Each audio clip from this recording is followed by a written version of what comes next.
Sarah slammed the divorce papers onto the coffee table. I was in the middle of mixing formula for Leo. Ethan, just sign them, she said, her voice dripping with disdain. Brandon can give Leo a better education. You're just a useless chef. You don't deserve to be a father. Before I could even respond, Leo, who had been sucking on his pacifier, suddenly scrambled onto the table. He gave Sarah a look that clearly said, "Are you serious?"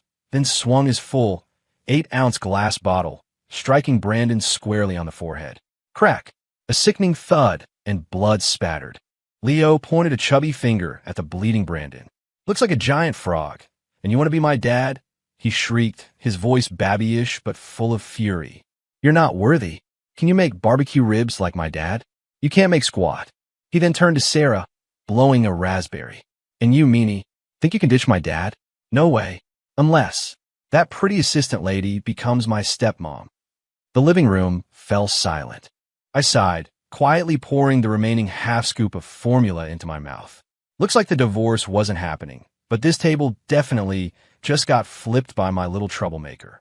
Blood streamed down Brandon Miller's temple, smearing his expensive, wire-rimmed glasses. His face, usually plastered with a smarmy grin, was now twisted into a mask of pure agony. "Aya!" A guttural scream ripped through the silence, making the hairs on my arm stand up. Brandon clutched his head, convulsing on the floor. Sarah's face went pale. She shot to her feet, pointing a trembling finger at me. "Ethan, look at your son. He hit him. He's only 3 and he's already this violent. How on earth are you raising him?" I calmly put the lid back on the formula can, not even glancing her way. Leo, still in my arms, wasn't pleased. He kicked his little legs, trying to get down. "My dad didn't teach me that," he declared. "I wanted to hit him. Ugly face serves him right." Brandon's 2 hulking bodyguards finally reacted, lunging menacingly towards me and Leo. "Get that kid." Sarah, on instinct, cried out, "Don't hurt him." Too late. I held Leo with one arm, and with my other hand, I casually pushed forward. The 2 6-foot-plus muscle-bound men grunted as if hitting an invisible wall, then flew backward in unison, crashing into and shattering an expensive floor vase. Glass tinkled everywhere. Leo, still on the table, added a kick to Brandon, his voice a babyish curse. "Ugly face, don't fake it. My bottle is expensive. Limited edition." The living room was a disaster zone. Sarah stared at me, completely speechless, as if seeing a stranger. I walked over to her, my gaze fixed on her furious yet shocked face. "Have you ever paid attention to him?" My voice was calm, almost eerily so. "Do you know what stage formula he drinks? Do you know what size diapers he wears? Do you know what he likes to eat? Or what he's allergic to? You don't." My voice hardened slightly. "You only care about your work, and how Brandon can give you a better future." Sarah reeled back from my barrage of questions, her lips trembling, unable to utter a single word. It was true. She knew nothing. She was only responsible for giving birth. Everything else had been my job. Brandon was whimpering on the floor, fumbling for his phone to call the cops. "I'm calling the police. I'll have you jailed. Assault with intent to harm." I scoffed, walking over and crouching down. "Don't move. I'll help stop the bleeding." Brandon flinched. "Get away from me." Ignoring him, I gently pressed a finger against an acupuncture point near his wound. "Aowawa." A scream 10 times more piercing than before echoed through the entire penthouse. Brandon thrashed wildly on the polished marble floor, tears and snot streaming, completely losing all composure. Leo clapped his hands, roaring with laughter. "Piggy squeal. Piggy squeal. Dad, he sounds worse than Peppa Pig." Sarah stared at me in horror. "What did you do to him?" "Nothing much. Just pressed a pain relief point.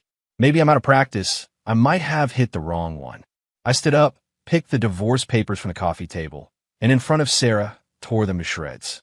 The paper confetti drifted into a nearby trash can like snow. "You want a divorce? Fina.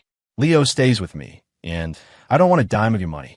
But not today, because Leo's hungry. He needs his bottle." I picked up Leo and turned to leave. I left behind a dumbfounded Sarah and a twitching Brandon on the floor. At the doorway, Leo turned back and made a face at Sarah. "Bye-bye, meanie. Don't forget to send money to my dad." My steps faltered. That little rascal, always looking out for me. Walking out of the Thompson penthouse, the evening breeze was a bit chilly. I rummaged in my pocket, pulling out a crumpled $20 bill. It was all I had left. Leo, we might be sleeping under a bridge tonight, I sighed. Ethan Hayes, the celestial sovereign of the 9 realms, had unexpectedly found myself transmigrated into this world, becoming the live-in husband to the Thompson family. My only goal was to live a quiet life, raising my son.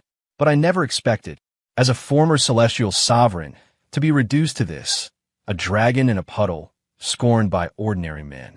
But for this little guy, I decided it was worth it.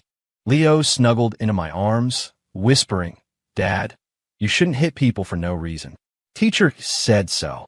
I was about to praise him for being sensible. Then he added, "But he was ugly and wanted to be my dad." I couldn't stand it. Me? An unassailable argument. I was debating whether to get a cheap motel room or just crash on a park bench for the night when Leo, as if by magic, pulled out a sleek black card from his little ducky theme pocket. "Dad, look what this is." I focused my gaze. Sarah's unlimited black card. I'd seen it before. She always kept it in her most private clutch. "When did you?" "When that meanie was yelling at you. I snagged it from her purse," Leo said, a triumphant look on his face. "Her card. No use leaving it unused. Let's go have a feast." I fell silent. The bloodline of a celestial sovereign was indeed extraordinary. Even stealing had a natural talent. "Well played, son." Half an hour later, Leo and I were in the presidential suite of the city's most luxurious 5-star hotel. Outside the enormous floor-to-ceiling windows, Emerald City's dazzling nightscape glittered. Leo, clad in a hotel-provided kid's bathrobe, was rolling around on the plush carpet. I was soaking in the jacuzzi, sipping a cold soda, feeling like life was back on top. Ding-dong. The doorbell rang. I wrapped myself in a bathrobe and opened the door. It was a beautiful room service attendant in uniform. "Good evening, sir. Here are the complimentary desserts for you and your son." Before she could finish, Leo zipped past me, throwing his arms around the attendant's legs. "Miss, you're so pretty." He looked up, his cherubic face and big, innocent eyes as cute as could be. "I don't have a mommy anymore. She left me and Daddy. I'm so sad. Can you give me a hug?" As he spoke, he squeezed out 2 crocodile tears. The attendant's heart instantly melted. Maternal instincts overflowing, she scooped him up. "Oh, you poor dear. How could any mother be so heartless?" She showered him with kisses and hugs, then pushed all the desserts in front of him. "Be a good boy. You can have all of them." I sighed, covering my face. He's putting on an act." The attendant glared at me. "How can you say that about your own child? You must have treated your wife badly. That's why she left." I was left speechless. After seeing off the dazed attendant, who Leo had thoroughly charmed, I was about to lecture the little rascal. The elevator doors opened, and a stunning woman in a sleek dress and sunglasses stepped out. It was the famous actress, Scarlett Monroe. I recognized her. She seemed to recognize me too. After all, even in my current state, my face was still rather striking. Leo's eyes widened instantly. He squirmed free from my hand, ran up to Scarlett, and bowed politely. "Hello, beautiful lady." Scarlett was amused. She took off her sunglasses, crouched down, and playfully poked his cheek. "Well, hello there, little cutie. What's your name?" "My name is Leo," he whispered into her ear, in a voice only the 3 of us could hear.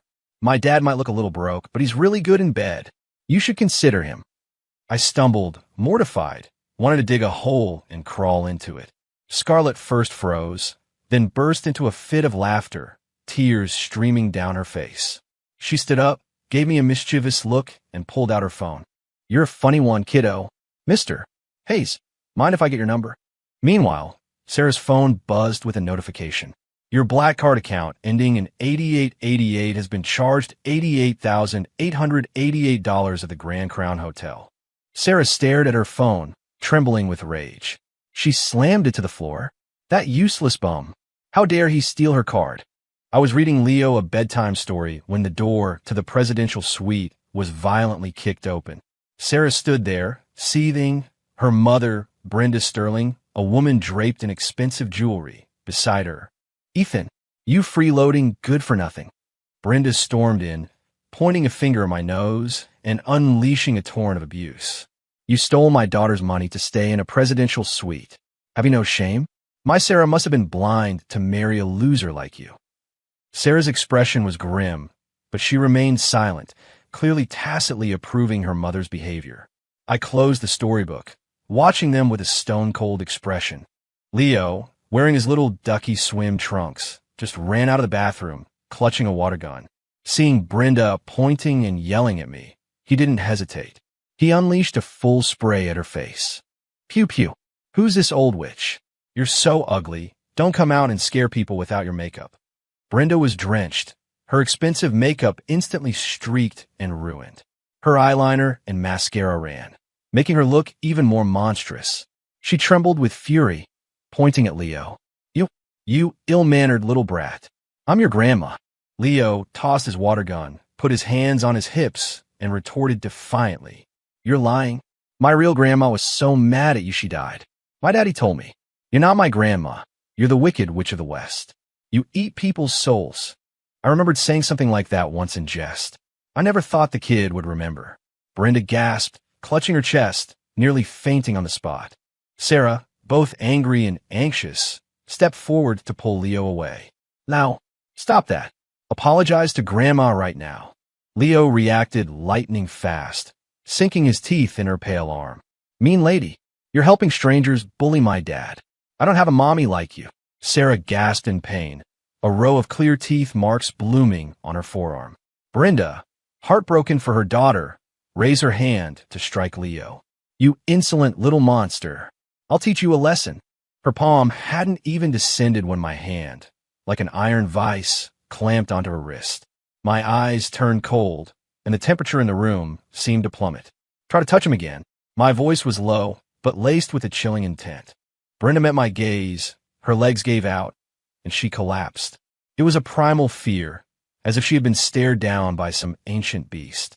I pulled the black card from my bathrobe pocket and flung it at Sarah's face. Here's your car back. The charges from tonight? Consider a loan. I'll repay you tenfold. Leo, and I don't owe your family anything. Just then, the door to the adjacent suite opened. Scarlett Monroe, clad in a revealing silk slip, leaned against the doorframe, watching the scene with keen interest. Oh, look at this. A midnight family drama. She glided over gracefully, naturally linking her arm through mine. Mister, Hayes is my friend. It's not very nice to bully him like this, is it? Brenda was a shrewd woman, quick to bully the weak and fear the strong. She didn't know me, but she recognized Scarlett Monroe's face. She knew this was a celebrity she couldn't afford to offend.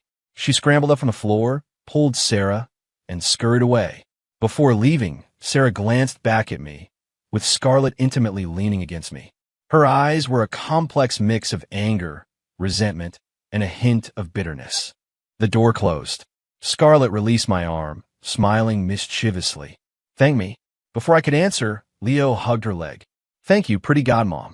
Scarlett laughed even harder, bending down to pick him up and giving him a big kiss. Good boy. Me? This kid. He adopts new family members faster than a flipbook animation. The next day, I took Leo to the exclusive preschool we had previously enrolled him in. Sarah had paid the tuition. No matter how she treated me, she still splurged on our son. To my surprise, I ran into Brandon Miller at the preschool entrance. His head was wrapped in thick bandages, and one arm was in a sling, hanging from his neck, making him look utterly ridiculous. Well, if it isn't the useless Ethan Hayes. Brandon sneered, his eyes filled with venom. What's the matter? Sarah kicked you out, and you still have a nerve to bring your kid to a place like this? Tuition here costs tens of thousands a year. Can a pauper like you afford it? I couldn't be bothered with such a clown. I pulled Leo along, ready to head inside. I leaned down and told him, don't start trouble at school, but don't be afraid to stand up for yourself either. If anyone bullies you, call Dad. Leo, with his little backpack, gave me an okay sign, then added coolly, don't worry, Dad. I'll make sure they all know who the king of this kindergarten is. At the time, I just dismissed it as childish talk, not giving it much thought. At 4 p.m, dismissal time. Just as I arrived at the preschool gate, I received a call from Leo's teacher. Her voice was trembling, almost tearful. Mr. Hayes, Mr. Hayes, please come to the school right away. Your son. My heart dropped. I immediately thought Leo had been bullied. I rushed to the principal's office. Pushing open the door, I found Brandon already there, looking smugly at me. Several other parents were in the office, their children sobbing inconsolably. A stocky, round-faced boy, covered in bruises and crying the loudest, was Brandon's nephew, Junior Miller. And my son, Leo, was sitting confidently on the principal's desk, one leg crossed over the other. He was surrounded by a circle of little girls, some massaging his legs, others peeling candy for him. He looked like the boss of the playground. The young female teacher, seeing me, looked like she'd found her savior. Tears welling up, she began her frantic accusation. "Mr. Hayes, your son, Leo Thompson, he organized a revolt among all the boys in the class. He beat up Junior Miller from the older class who came to steal snacks. Not only that, he even formed a Leo's Guard, saying that all the kids in the entire preschool now answer to him, and anyone who disobeys will be thrown in the trash." Seeing me, Brandon immediately jumped up. "Ethan, your son is a little thug, a violent maniac. He must be expelled. I'm going to sue you for emotional damages for my nephew." The principal, a snobbish woman who judged people by their wealth, immediately sided with Brandon, seeing his family's influence. "Mr. Hayes, our humble preschool is not equipped for a strong personality like your son's. Please, arrange his withdrawal immediately." Brandon wasn't satisfied. He made a phone call. Soon, several rough-looking men, clearly thugs despite their security guard uniforms, entered, their eyes menacing. They closed the office door, blocking my exit. Brandon smirked coldly. "Ethan, you were so tough yesterday, weren't you? Today, I'll show you what a real fight looks like. Get him. Break his legs." The thugs advanced, grinning, swinging their rubber batons. The other parents and teachers in the office screamed, huddling in the corners, trembling. The atmosphere instantly became extremely tense. Leo, however, showed no fear. He jumped off the desk, put his hands on his hips, and shouted loudly, "Dad, quick, use your invincible whirlwind kick. Send these ugly monsters flying." I rubbed my temples, a headache brewing. This kid always knew how to add drama to my life. Looks like I couldn't keep a low profile today. One thug rushed forward, his rubber baton whistling through the air, aiming viciously for my head. I stood still, arms folded. To everyone's terrified gaze, I merely tilted my head slightly. The baton grazed my hair and slammed into the wall behind me. Crash! A chunk of plaster fell off the wall. The thug, overexerting himself, stumbled. I seemingly accidentally extended my foot, tripping him. He cried out, face planting on the floor like a dog, chipping his front teeth. "Dad's so cool." Leo cheered, clapping his hands. Brandon's face twisted. "Useless. All of you are useless. Get him, all of you." The remaining thugs swarmed me. I sighed, shifting slightly, moving in the cramped space. My movements looked clumsy, even staggering, as if I were terrified and flustered. Smack! I accidentally slapped a thug on the left side of his face. He spun 3 times, stars in his eyes, and collapsed. Oops! My foot just happened to kick another thug in the knee. His knee buckled, and he dropped to the ground, howling in pain. I then panicked and stumbled into the principal's massive wooden desk. The heavy desk, hit by my stumble, slid across the floor as if on wheels, precisely knocking down the remaining 2 thugs, piling them up in a heap. The entire process took less than 10 seconds. The office was dead silent. Everyone stared at me, dumbfounded. Was that flustered terror? No, that was clearly a playful display of effortless skill. Brandon completely lost it. He hadn't expected his hired goons to be so utterly useless. He pulled out a gleaming switchblade from his jacket, his face contorted in a ferocious snarl, and lunged at me. "I'm going to kill you today." Leo screamed, "Dad, watch out." The teachers and parents shrieked in terror. My eyes turned utterly cold. Dealing with a few thugs, I could treat as a game.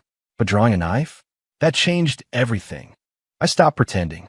My hand shot out like lightning, seizing the blade firmly as it aimed for my chest. No blood flowed. My palm was harder than tempered steel. Brandon's pupils constricted.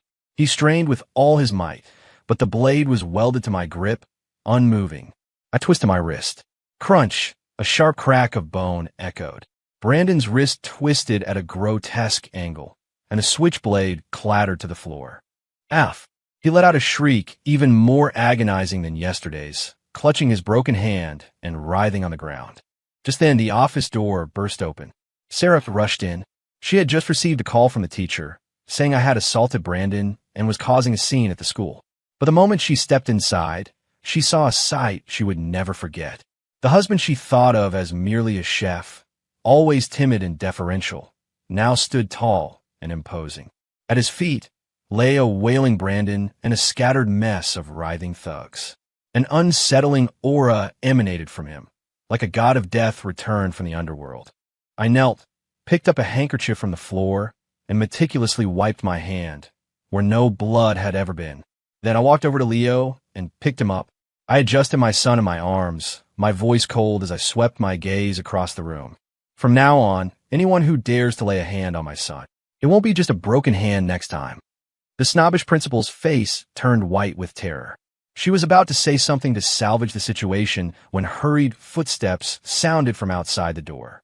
A line of black luxury cars pulled up at the preschool entrance, almost blocking traffic. Richard Rich Anderson, the local billionaire, hurried in, followed by a phalanx of impeccably dressed elites. The moment Rich Anderson saw me, his face lit up with wild joy. He rushed to me, dropping to his knees with a thud in front of everyone. "Mr. Hayes, I finally found you," he exclaimed. "Those few words of advice you gave me last time helped me earn $1 billion. You're like a second father to me." The entire room instantly froze. The principal's jaw dropped, so wide you could fit an egg in her mouth. The other parents rubbed their eyes, unable to believe what they were seeing. Brandon looked like he'd seen a ghost. And Sarah, she was completely dumbfounded. She stared at the man the city's richest knelt before, the husband she had repeatedly called useless, her mind a blank. What in the world was going on? Rich Anderson was incredibly deferential to me. He was practically ready to hug my legs and call me dad. "Mr. Hayes, what are you doing here?" And with the young master, he glanced around the office. This crummy preschool isn't worthy of the young master. I'll buy it right now and give it to him as a welcoming gift. A billionaire was a billionaire full of bluster and money.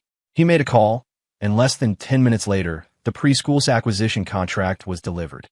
The principal was fired on the spot, replaced by a new one who bowed and scraped before us. As for Brandon and his thugs, Rich Anderson's bodyguards tossed them out like trash. The commotion ended in a way no one could have predicted. Sarah stood rooted to the spot, watching me, surrounded by people as if I were a king. Her worldview had been completely shattered. She tried to walk over and talk to me. "Ethan, this..." I coldly cut her off. "For Leo's sake, don't argue in public." With that, I picked up Leo and, personally escorted by Rich Anderson, got into his Rolls-Royce Phantom. Sarah watched the convoy disappear into the distance, feeling a surge of panic for the first time. She felt as if something vital was slipping away from her. I temporarily moved back into the Thompson penthouse, mainly to gather my and Leo's belongings. Sarah followed me around like a child who had done something wrong, wanting to speak but holding back. I packed my clothes, and she watched my busy back in the kitchen, lost in thought. Suddenly, she remembered a massive crisis her company faced last year. A multi-million-dollar deal, the partners suddenly backed out, insisting on meeting their CEO. She had gone several times, but couldn't even get an audience. Just when she was despairing, the partner contacted her again, not only signing the contract, but also offering more favorable terms. At the time, she thought she was just lucky. But now that she thought about it, that partner CEO, Mr. Anderson, was the same Rich Anderson. And during those few days, I had caught a cold, lying around the house for 2 days. She tentatively asked me, "Ethan, last year's multi-million-dollar deal with Henderson Group, was it?" I was pouring oil into a pan, answering without turning around. "Oh, that boss. He really seems to like my baked salmon." A casual remark, yet it unleashed a storm in Sarah's heart. She wasn't stupid. She instantly understood. It wasn't about liking baked salmon. It was me, Ethan, who had helped her behind the scenes. She began frantically replaying the past 3 years in her mind. Every time the company faced an insurmountable hurdle, it always managed to overcome it. And each time, I had just happened to do some inconspicuous little thing, like just happening to meet a minor official in a key department at the farmer's market, or just happening to pick up a competitor's confidential documents. She used to dismiss them as coincidences, but now, how could there be so many coincidences? It was all him. All him, the loser in her eyes, silently protecting her and her career. Sarah's heart felt as if something had seized it tightly, a mix of soreness and pain. She began to wildly imagine. I must be a hidden powerhouse with unimaginable connections, who had married into the Thompson family to experience life, or for the sake of true love, willing to cook and clean for her. And she, in her ignorance, had pushed away this incredible opportunity with her own hands. Regret, like a tidal wave, engulfed her. Just as she was steeped in the sorrow of her self-recrimination, Leo, playing on his tablet beside her, delivered the final blow. "Mom, are you regretting it?" "Too late. Scarlett just texted. She's taking me to Disney World, and she's going to buy me the biggest castle." Sarah's jealousy instantly flared. She snatched the tablet from Leo.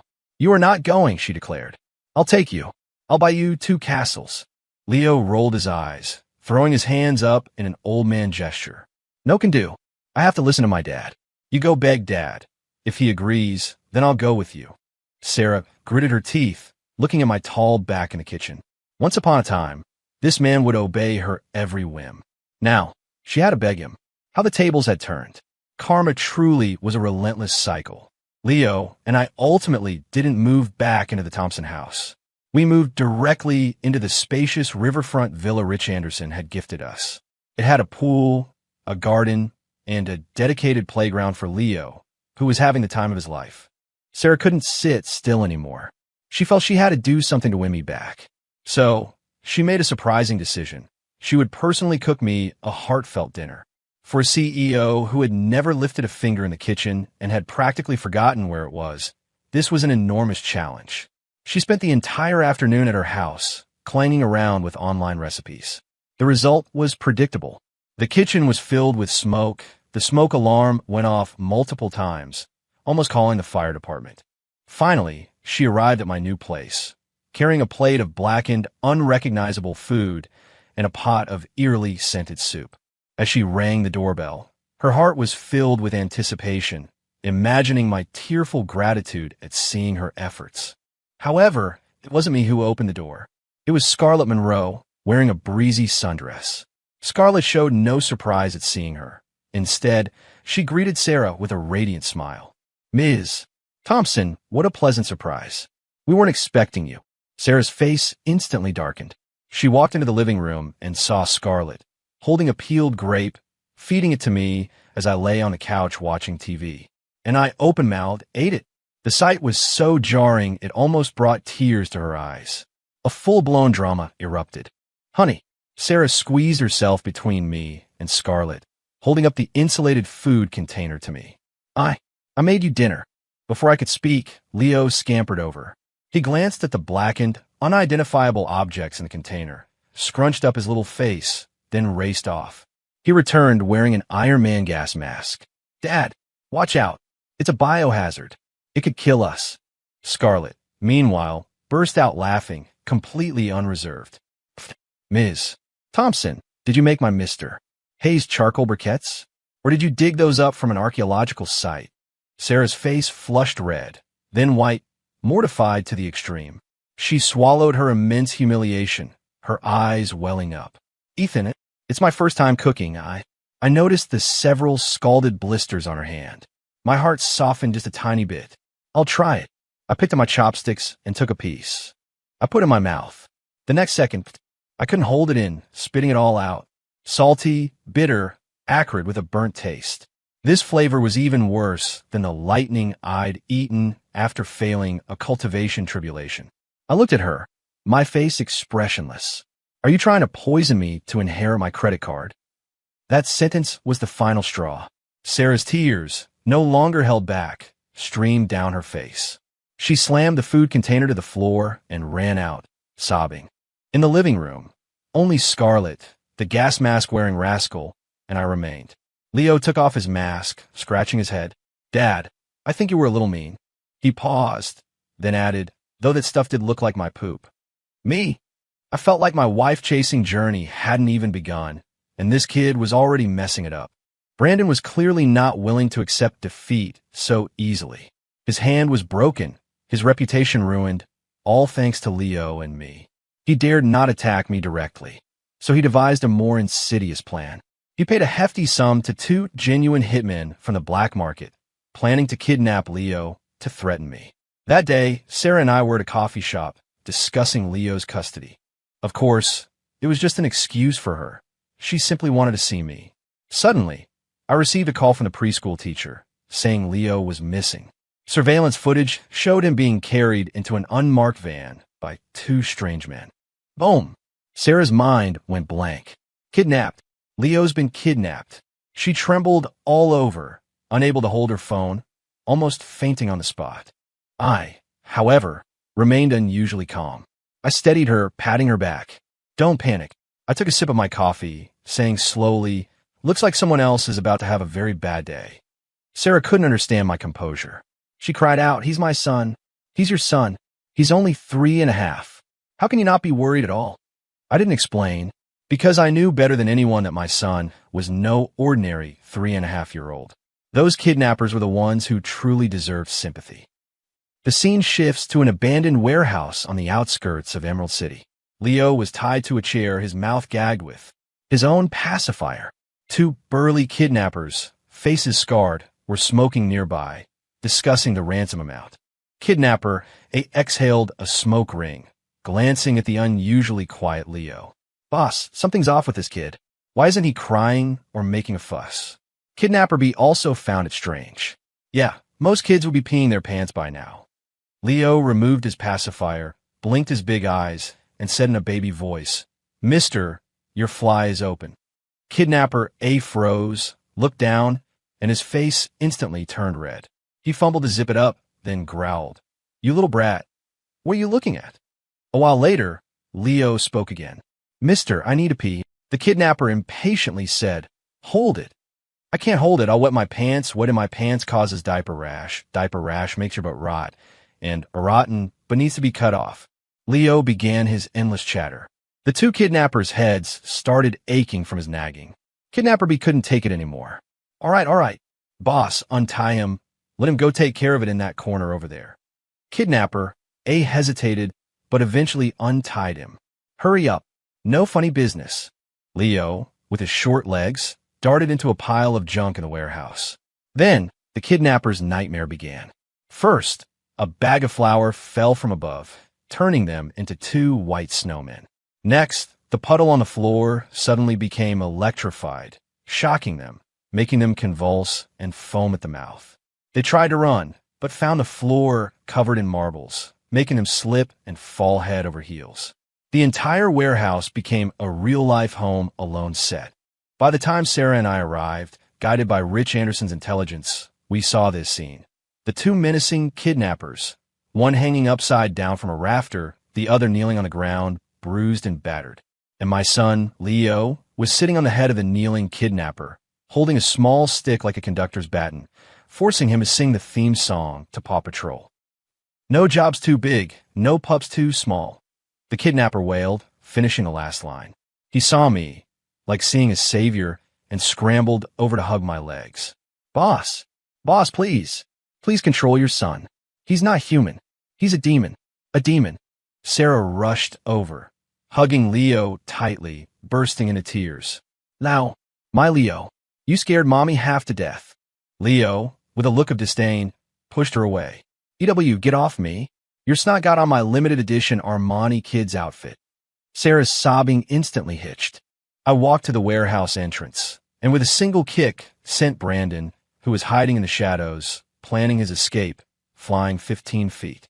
He hit the wall like a broken sack of potatoes and passed out. That day, everyone in Emerald City learned a lesson. Never, ever mess with a kid who carries a pacifier. To celebrate Leo's safe return, Scarlett suggested we go to a lounge bar her friend owned. Leo, hearing there would be pretty ladies dancing, immediately raised both hands in approval. Sarah naturally came along too. After a few drinks, Sarah, usually an Ice Queen CEO, completely lost her composure. Drunk and clinging to my arm, she made a scene in front of everyone. Honey, I was wrong. Please come back. I won't ever be mean to you again. She hiccuped, tears welling up. I'll cook for you. I'll wash your clothes. I'll do whatever you say, but well.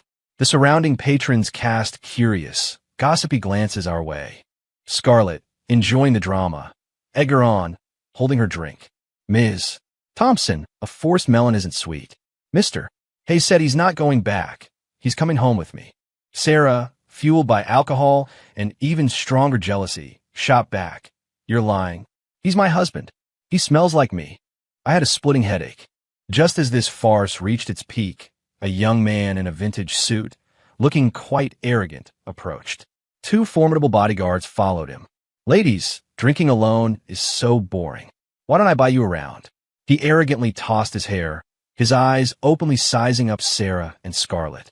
Leo wasn't pleased. He grabbed his glass of juice and splash. Threw it all over the man's pristine white suit. Where did this peacock come from? Stay away from my mommy and my godmom. The arrogant man's face twisted in fury. You little brat, you're asking for it. His bodyguards immediately moved to act. Sarah, though drunk, still had her protective instincts. She spread her arms, shielding me. Don't be scared, honey, I have bodyguards. No sooner had she spoken than her two high-paid, elite bodyguards were taken down in a single move by the other side's men, sent flying into several tables. The arrogant man sneered, overestimating yourselves. I am Tyler Davis, a direct descendant of the Davis martial arts lineage from the state capitol. How dare you commoners disrespect me? I sighed helplessly, guiding the swaying Sarah to the side. I stood up, one hand in my pocket, looking at them with a detached expression. I'll give you 3 seconds to disappear from my sight. Tyler Davis looked as if he'd heard the funniest joke in the world. Bold words for someone about to die. Get him. One bodyguard, channeling internal energy, threw a punch with a whooshing sound, aiming directly for my face. To others, the punch was lightning fast. To me, it was as slow as a snail. I extended a single finger and lightly tapped. I touched the opponent's fist. Bang! A muffled thud. The martial arts bodyguard screamed as if hit by a speeding truck, flying backward, crashing through the lounge bar's glass wall, and landing on the street outside. The entire bar fell silent. Tyler Davis's smile froze on his face. I flicked my finger, looking at him, still with that lazy demeanor. Too weak. Not even as strong as my son, throwing a baby bottle. Tyler Davis was scared out of his wits. He scrambled away, practically crawling. Crisis averted.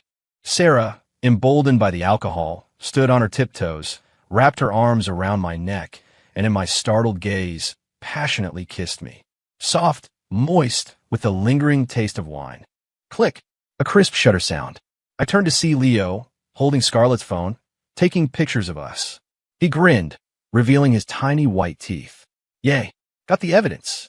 I'm gonna post it on social media. Caption, my mom is the aggressive one. My dad is just playing hard to get. Sarah's face instantly turned crimson, as if about to drip blood. I felt my blood pressure spike yet again. A legacy martial arts family. When a younger generation gets smacked, the elders always come calling. Tyler Davis ran back and exaggerated his story. The next day, Thompson Industries ran into trouble. Its stock plummeted at market open. Suppliers who had worked with him for 10 years collectively cut ties. Banks demanded loan repayments, and several ongoing major projects were halted by regulatory bodies. A series of coordinated blows left Thompson Industries teetering on the brink of bankruptcy. Everyone knew the Davis family from the state capitol had made their move. In Emerald City, no one dared to help the Thompson family. Sarah grew several strands of white hair overnight. She locked herself in her office, not sleeping for an entire day and night. Finally, red-eyed, she came to find me. She placed a signed divorce agreement and a bank card containing all her personal savings in front of me. Ethan, let's get a divorce, she said, her voice hoarse, filled with exhaustion and despair. This time it's for real. The Davis family is targeting me. I can't drag you and Leo down. She pushed the card towards me. Take this money, take Leo, and go as far away as you can. Never come back. This time, she wasn't doing it for Brandon or for her own career. She was genuinely thinking of Leo and me. I looked at her haggard face, and something soft inside me stirred. Before I could speak, Leo, playing with his Transformers, was having none of it.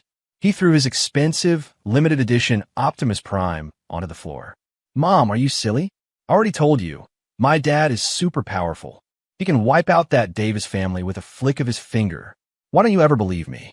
Sarah smiled bitterly. Leo, stop messing around. This isn't a cartoon. In her eyes, no matter how strong I was still just one man. How could I contend with a martial arts family with 100 years of legacy? She didn't believe it. She decided to go to the Davis family herself for negotiations, even if it meant sacrificing herself to protect me and Leo. The Davis family set the negotiation location at Emerald City's most exclusive club.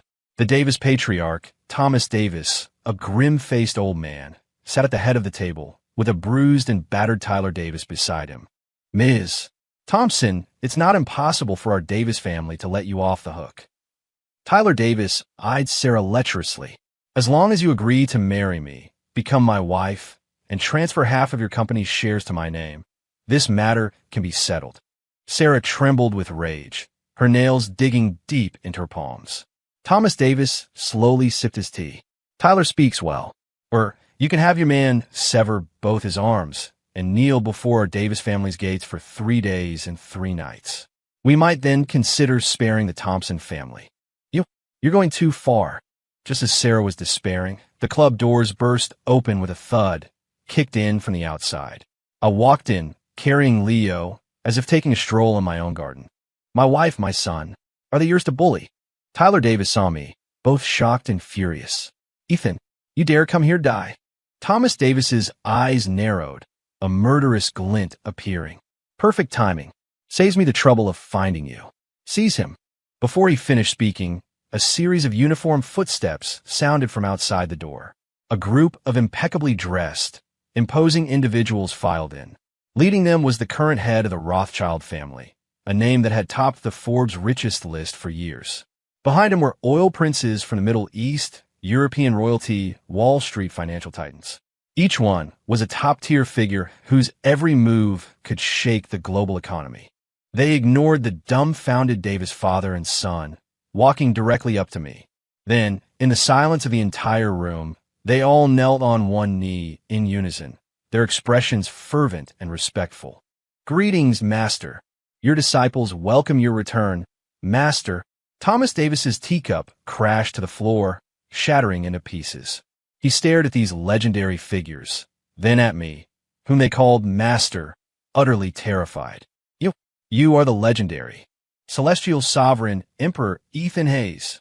I waved a hand, disinclined to answer such a trivial question from an ant. The global billionaire understood instantly. He stood up, made a phone call. Hello. Have the Davis family disappear from this world in 3 minutes. I walked up to a completely dazed Sarah, gently smoothing her disheveled hair. Let me reintroduce myself. I, Ethan Hayes, was once the Celestial Sovereign, ruler of countless realms. Leo, copying my posture, puffed out his little chest and proudly announced, and I am a Celestial Prince, or, for short, a second-generation Celestial. Sarah's brain completely crashed. The Davis family vanished overnight. Not bankrupt.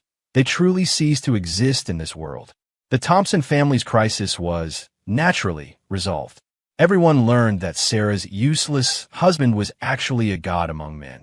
For a time, the Thompsons' doorstep was practically worn out from all the visitors. And the instigator of all this, me, was leisurely lounging by the pool at the villa, enjoying the sun. Sarah, meanwhile, began her long and arduous journey of winning me back. She resigned from her CEO position, handing the company over to professional managers. She dedicated herself to being a good wife and mother at home. Every day, she tried new ways to please Leo and me. Today, she'd send Leo a limited edition Lego Star Wars Death Star. Tomorrow, she'd send me a new apron printed with Peppa Pig. Leo was won over, but still played the role of the strict examiner. Mom, you didn't sweep this clean enough. Look, there's still dust in the corner, points deducted. Mom, Dad's shirt needs to be hand-washed, and the ironing temperature should be 140 degrees. You burn it, points deducted. Sarah was nearly in tears from the constant challenges, but she gritted her teeth and persevered. Even my snobbish mother-in-law, Brenda Sterling, came over daily with chicken soup, calling me dear son-in-law with excessive warmth. I, of course, mostly ignored her. Scarlett Monroe was quite pragmatic. She had one last drink with me. All right, I can't compete with your Empress consort. I can see. She waved her hand elegantly. I'll continue to raise your son as my godson, but as for you, I'll pass. This sister is off to find her next adventure. Days passed in this chaotic yet subtly sweet atmosphere. Sarah felt the time was right. She planned a grand proposal ceremony. Yes, a woman proposing to a man. In Emerald City's Central Plaza, the largest LED screen continuously played a video.